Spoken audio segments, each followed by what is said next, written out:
ToolsPlusUSA.com for all your quality shop equipment. Car lifts, motorcycle lifts, truck lifts, tire changers, wheel balancers, sheet metal brakes, sheet metal shears, sandblast cabinets, HVAC equipment. If you need it, we got it. Alright, today we're going to take a look at our mid-rise lift. Now when this is sitting on the ground, this is what it's going to look like. You'll drive your car right over top of this, and then you'll use the button on the pump to raise, and there is a safety latch on it. Here are the two spacers and the two pads that come with this. There are spacers and pads for each of the four supports that will be lifting the car. You have a short, a long, a rectangle, and a round, and these can be switched around so it fits best to lift your vehicle. You just want to make sure your exhaust or anything hanging under is not going to catch on the frame as you raise the vehicle. On this you don't need any ramps because your tires are going to ride on the outside of this, and then you'll put the pads underneath wherever they need to be, position it, and then hit the button to raise the lift. Now we're going to take a quick look at the hydraulic motor, and your motor's right there. It's 110 volts, so it's going to plug in anywhere. There's a safety release on it and an up and down button. Right now we're going to go ahead and push that green button on the hydraulic motor and raise the lift so you can see what it's going to do.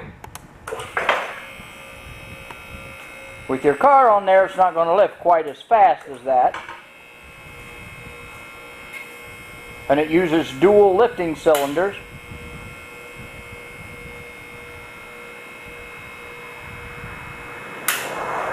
And you can hear the safety latch click in.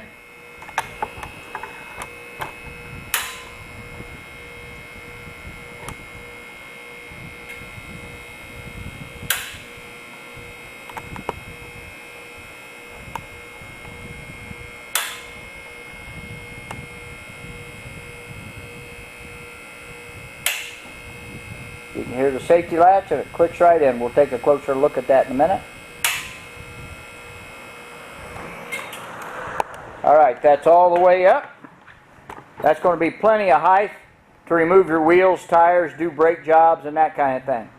Now, as you lower this, it will catch on the safety, and then you will release the safety with a little handle so you can get the vehicle back on the ground. Never use the hydraulic system to support the lift while you're working.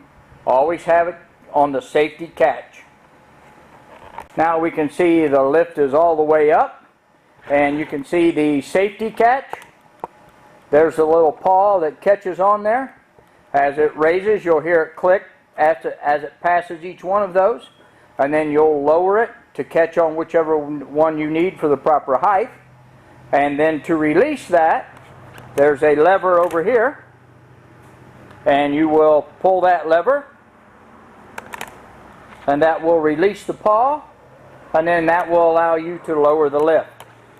There's a 110 volt button that you'll push that green button to raise it, and then the brake lever, like your old bicycle lever, to release the safety latch so it will go down. With the latch released, you'll see the paw is out of the way, and then you will push down your red handle like you do on all the other lifts, which releases the hydraulic fluid, and the lift will start to come down. There again, it's going to come down a little faster with the weight on it, and you can stop it anywhere along the line as long as you remember to release your little safety latch so it catches, so you're always resting on the latch, not the hydraulic system. On this particular model, it has a pin and a cart. You'll move the cart forward, catch into the hole on the lift,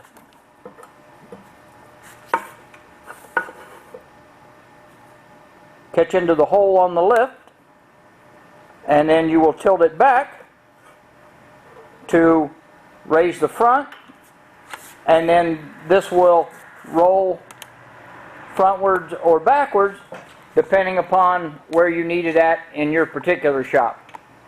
And then when you're at your location, you remove the, you back up the hydraulic motor so it's out of the way, and then pull the car on. Now the lift is all the way on the ground. We're going to get it prepped up so we can pull the car on there and then lift it and show you what that looks like. Now we're going to drive right over top of our lift, making sure you're fairly well centered. And remember, you're going to balance your weight. That should be good right there on this particular vehicle. Now we're going to figure out which pads we need, put them in position, and lift the vehicle. Okay, now we've got the correct pads in the correct position under the vehicle. So now we're going to lift the vehicle.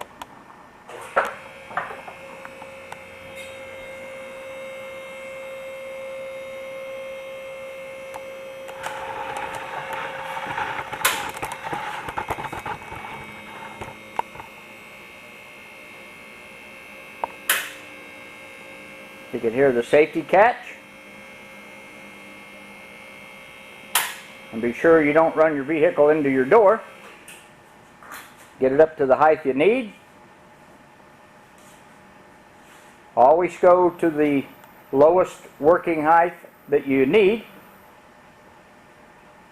And there we can go ahead and remove our wheels and tires if we need to, work on the brakes, shocks, that type of thing.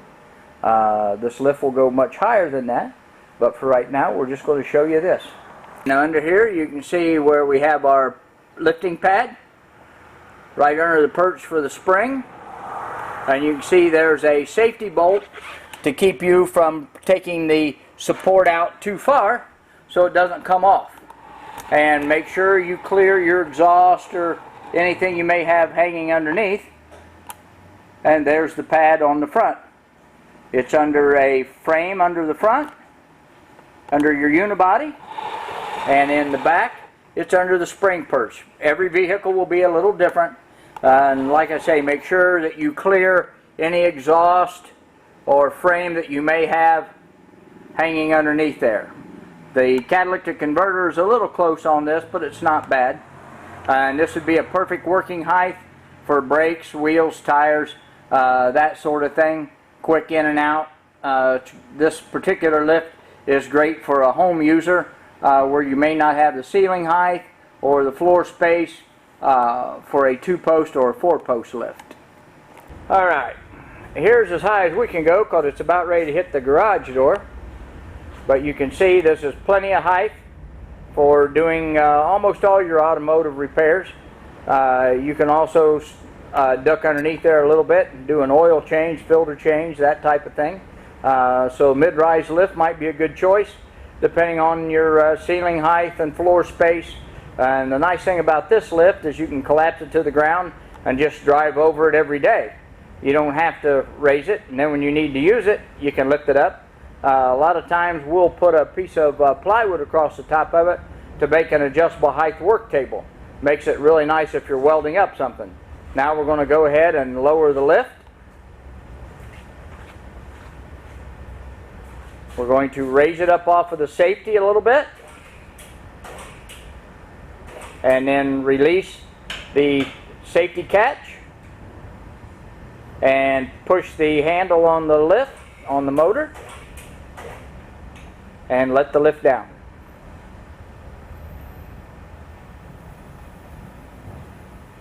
Again, remembering it's going to come down a lot faster than what it went up. But these mid-rise lifts are a great alternative for a lot of people. It's not much money less than a 2-post lift, but the convenience is nice. If you're running a tire shop, something like that, this makes a pretty nice lift to get your vehicle in and out fairly quickly. And that's a nice mid-rise lift, 6,000 pound capacity. We offer them here at toolsplususa.com. That completes the video for this. Thank you.